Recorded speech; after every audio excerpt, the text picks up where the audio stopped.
Bago ang script na ito. Malinaw na sadyang pinilit lang na maidugtong ang pangalan ko sa isyong ito para ako maging akusado sa ICC. Yan ang buwelta ni Vice President Sara Duterte sa akusasyong ibinato sa kanya ng nagpakilalang dating miyembro ng Davao Death Squad at dating Police Davao na si Arturo Las Cañas. Meron bang nakikinig dito from the Office of Vice President? Nakikinig ba kayo? Nananawagan ako sa Office of the Vice President. Makinig kayo, ha? Huwag masyadong maganda yung video. Alam nyo kung bakit? Pwede kayo ma-AI. Ito, ano lang to, technical, ha? Dapat pag nag-video kayo, huwag masyadong maganda kasi madadali kayo ng AI. Baka mamaya, kaya nang iano ng AI na kunwari nagsasalita si VP Sara Duterte, tapos may sasabihin siya pero iba. Maaari kayo madali ng AI niyan pag masyadong maganda yung quality ng video nyo. So medyo bawasan nyo. Hindi, totoo, seryoso ito.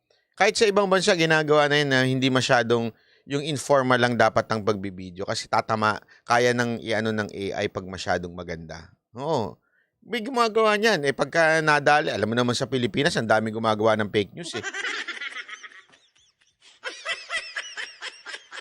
Oh, tulad nito. Si Thinking Pinoy ito eh.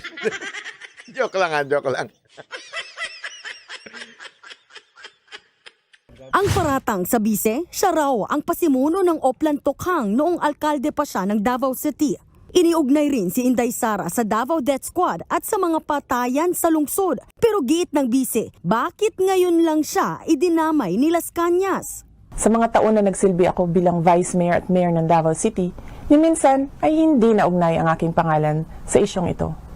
Bigla na lang nagkaroon ng testigo laban sa akin nang mahalal ako na Vice President. Wala naman daw problema kay VP Sara na imbestigahan siya.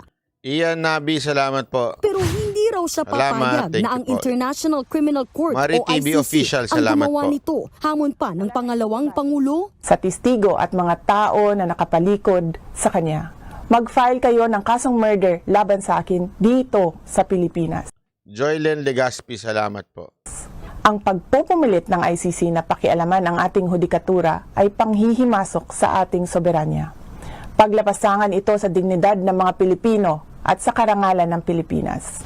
Nauna na ring pinaratangan ni Las Cañas sina dating Pangulong Rodrigo Duterte, Senators Bongbong at Ronald Bato de la Rosa na sangkot umano sa mga extrajudicial killings. Sa isang text message, sinabi ni De La Rosa na maghain na lang ng mga kaso si Las Cañas sa korte kung meron siyang ebidensya ngayong hindi na presidente. Tama nga naman eh, 'di ba? Tama naman eh. Kung hindi siya maghain ng kaso, Lourdes Milabiray, salamat po. Isa lang ibig sabihin 'yun. Gusto lang niya ng media mileage or gusto lang niya siraan at may nag-utos sa kanya. Kasi ako, meron akong teorya tungkol dyan. Teorya lang naman po. Sa tingin ko, etong paglabas ni Las Cañas ay hindi naman target si Sara Duterte. Feeling ko ang target nito si Pangulong Rodrigo Roa Duterte. Bakit o kanyo? Kasi alam nyo naman na si Pangulong Duterte, mahal na mahal niya tong anak niya si Sara Duterte.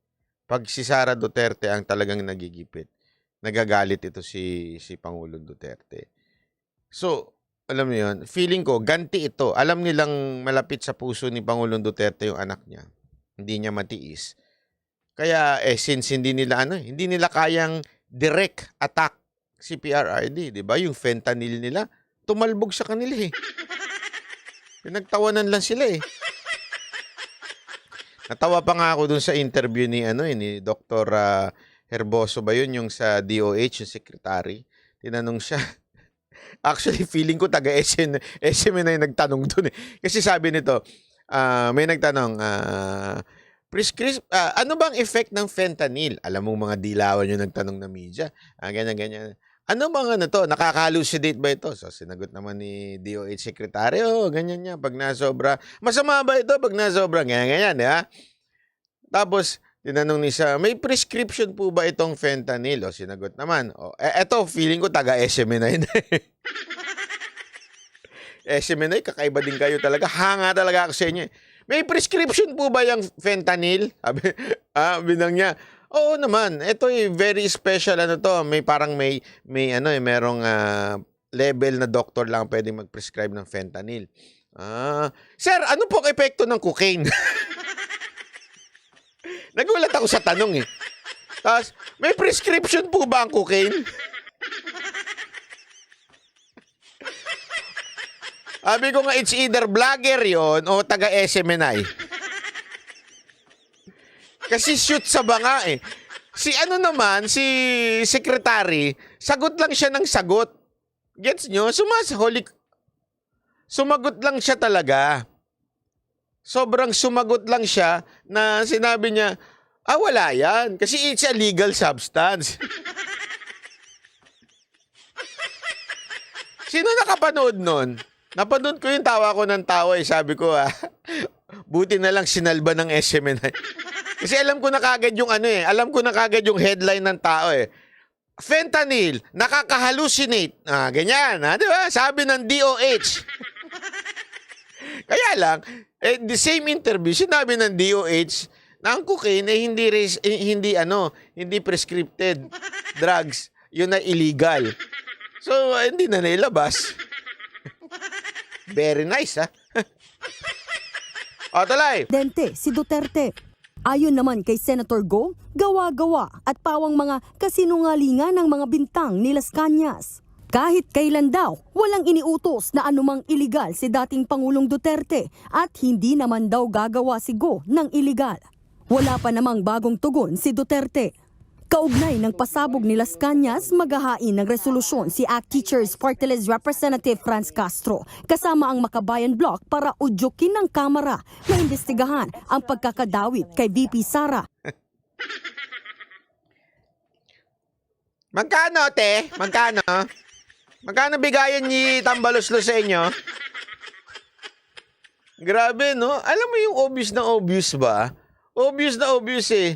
Ginagamit itong mga makakaliwa nitong tambaluslos na ito para talaga ipitin eh. Itong si VP Sara Duterte, inisin si Pangulong Duterte. Kaya nga alam mo ako dapat imbestigahan natin kung si tambaluslos ba ang nagpalabas kay Las Cañas. O Senator Rami, galaw-galaw. Baka dumaldal ka na naman, mauna na naman yung bibig mo. Huwag naman puro bibig, galaw-galaw din.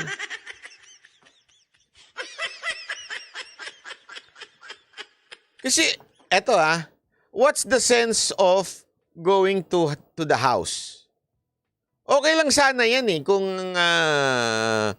alam mo yun, kung may nangyayari. Wala naman din eh. Ba't hindi na lang kayo magdemanda? Mag-file na lang kayo ng case. Anyway, if that is true, I think makukonvict naman eh. Di ba? Ganun lang naman kasimple yan. Baka sabihin ng iba, immunity. Hindi ho. Ang pagpatay, hindi ho yan immune, ha? Hindi pwedeng sabihin na ang Vice President pwedeng pumatay tas immune siya. Hindi ganun. So, kung talagang pagpatay, alam mo yun, kasi yun yung sinasabing involved siya, parang siya yung ng death squad ang DDS. Okay?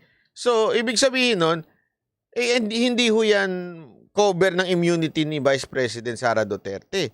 Ba't di nyo gawin? Bakit gusto nyo pang dalhin sa Kamara instead sa korte? Yun lang kasimple yun eh. Las Cañas, panis ka na sa totoo lang. Panis ka na.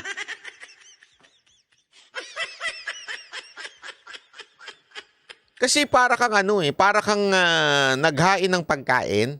Di ba? Hinain mo yung pagkain. Naluto na, adobo. Halimbawa, adobo. Tapos medyo panis na yung adobo. Kasi ang tagal eh. Walang nangyayari. Yung kadadaldal mo nun, walang nangyayari. So, panis na yung ulam, panis na yung adobo. Tapos bigla nagdagdag ka pa ng ingredients na, dagdagan ko ng bawang. Last minute mo dinagdag. Wala na. Ang panis na. Panis ka na eh. So, kahit dagdagan mo pa, hindi nasasarap yan kahit masarap ang bawang. Di ba? Sabi nito, nag-divert ang cocaine issue, nilabas ni Romualdez si Las Cañas. Galing Tama. Obvious na obvious eh. Hindi, antayin ninyo. Marami pang lalabas. Marami pa. Ako, hinala ko, may ilalabas sila kay Attorney Vic eh.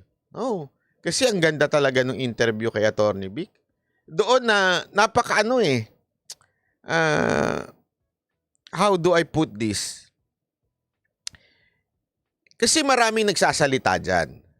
Okay? Maraming nagsasalita against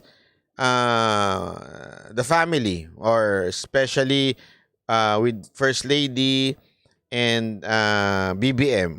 Marifel Del Mundo, marami po salamat sa mga nagpapakape. Thank you very much. Sa totoo lang, maraming umaatake. Kaya lang, yung iba, more on pure accusation. I'm not saying it's not true, ha? I'm not saying, na it's not true.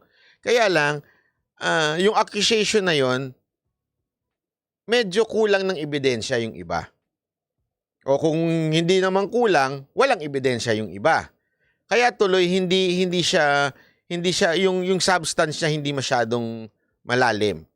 Yung sinasabi ni Attorney Vic, may substance po eh. Malalim yung kanyang pagsasalita, at the same time coming from a person inside Malacanang before. Not only inside Malacanang, but inside the house of PBM. Bakit? Kung mapapansin nyo, matagal siyang kasama. Siya ang talagang kasama lang. The rest, puro mga bagong salta lang yan eh. Oo, sa totoo lang. Puro mga bagong salta.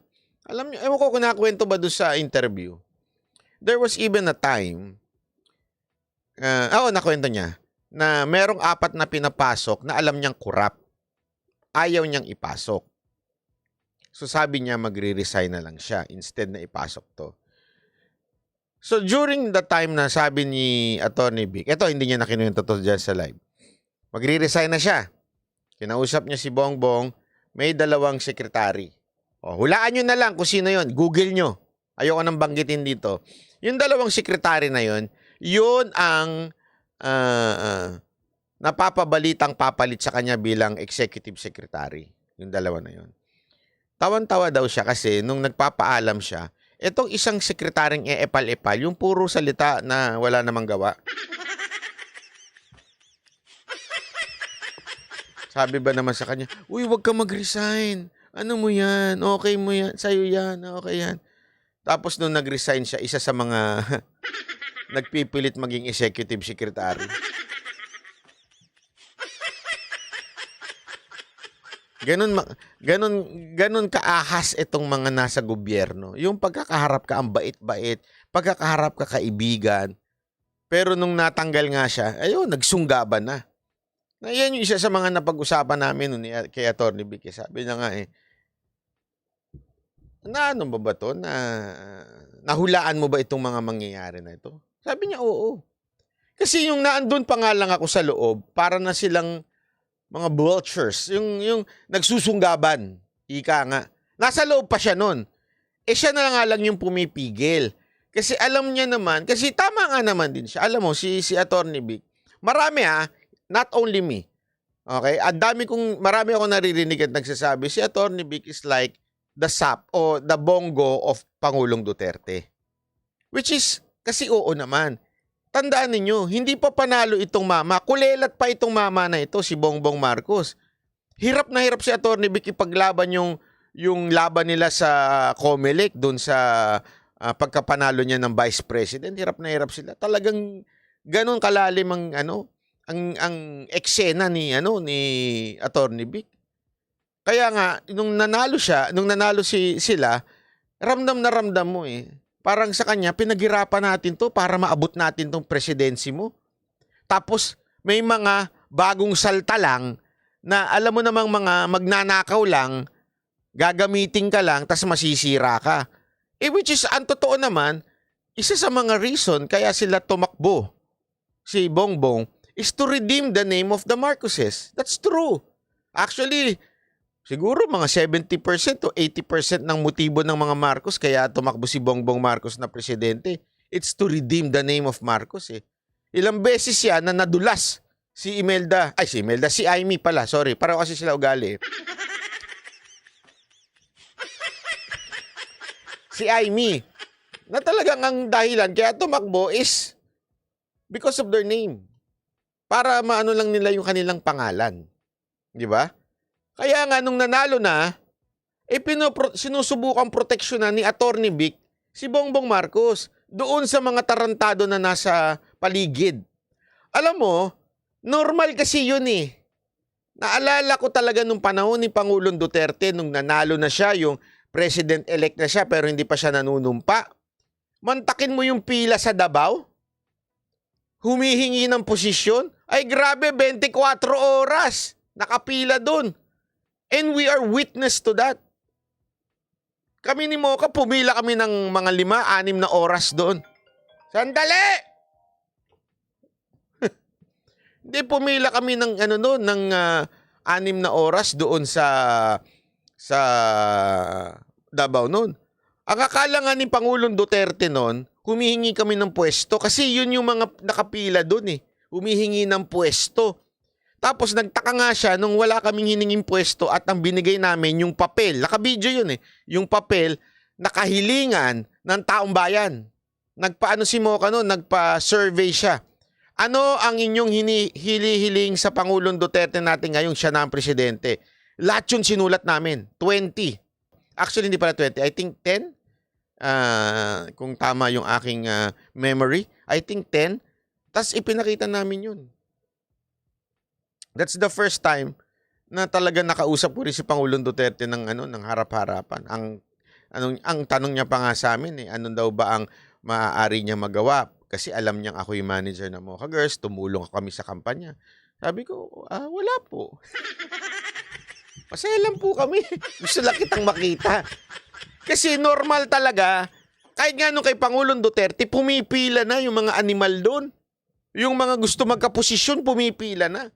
Kaya Atty. Vic, ganun din na nangyari, pumipila, ang dami niya daw dininay. At karamihan sa kanyang dininay, at kaya siya natanggal, ay dun sa isang bata, matinding bata. Sinagot niyo ba to sa interview? Ayoko kasing pangunahan siya eh. Baka mamaya magalit yun. Diego Latigo, pinanood mo ba interview? O, Ana Roth, pinanood niyo ba? Sinabi niya ba doon yung nakalimutan ko na kasi dala ng katandaan ko. Sinabi niya ba doon yung dahilan kung bakit somehow nagkaroon ng lamat yung kanilang relationship ni First Lady? Oh, sinabi nyo lang eh. Hindi, yung 4 lang na kurap. Iba. Hindi yan. Kung sinabi niya ba yung pinapa-appoint ni Lisa Marcos na hindi niya tinanggap? Hindi niya sinabi. O sige, hindi ko na sasabihin.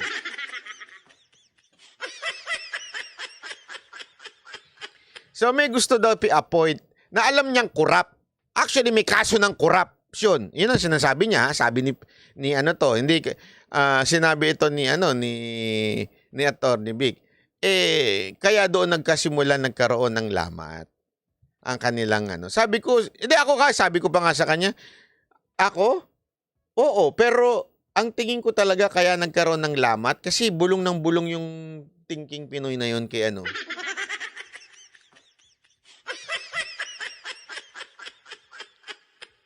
Ingat ka, walang sinabi, walang nabanggit na pangalan si Atty. Vic.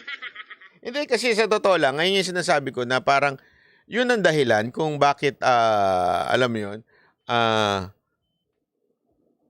bakit tumina tong aircon ko? Yan. Yun yung isang dahilan kung bakit po nagkaroon ng lamat ang relationship nila. Yun. Dahil doon sa tao na yun na gustong i-appoint. Tapos, eto na naman, di ba? Eto na naman po. At may planong kasuhan. Kaya nga sabi niya, ina-expect niya. After this interview, sigurado ako, maglalabasan yung kaso ko para lang masabi nilang, mapabulaanan nila yung sinasabi kong wala akong kaso. Sa madugong drug war, Para sa akin, nakaka-worry yung ganito na merong secretary na involved sa mga sa mga tokhang, sa mga Opo, nag-resign siya, hindi tinanggal. Correct. EJK, at iba pang mga hindi kaaya-aya siyang mga gawain. Ayon naman kay Solicitor General Maynardo Guevara, maaring isyuhan ng arrest warrant ang sinuman kahit pa may posisyon sa gobyerno kung makita ng korte na may sapat na ebidensya. Pero ibang usapan na raw ang tungkol sa kakayahan ng ICC na ipatupad ang arrest warrant. Kailangan daw kasi ng ICC ng tulong ng bansa para maihain ang warrant. Kung hindi raw tutulong ang Pilipinas, mahihirapan ang ICC. Nagbabalita mula sa Frontline, Marian Enriquez, News 5. De, tama naman siya. Uy, tama naman yung sinabi ni Guevara. Pwede mag-issue ICC ng warrant. Okay? Pero sa kanila lang yun. Sa bahala sila, sarili nilang korte yun. Wala naman na tayo sa ICC. Kung anong gusto nilang gawin nun, mag-issue sila, problema na nila yun. Okay? Problema nila kung mag-i-issue sila. Ang tanong lang, ito po ba ay gagalangin ng ating Pangulo? Okay? Ito po ba ay i-execute ng executive branch ng ating bansa? Okay? Kung ano man ang sabihin ng ICC, wapakils tayo dyan. May sarili ang mundo, bahala sila. Hindi naman tayo kasali sa ICC ngayon. Okay? Ang tanong lang, hindi tayo, tandaan niyan ha, we are not part of ICC anymore. So, hindi tayo obligadong sundin o respetuhin ang ICC. Ang tanong lang dyan, pag sila ba nag-issue ng warrant, susunod ba ang ating bansa? Na kay Bongbong Marcos yan.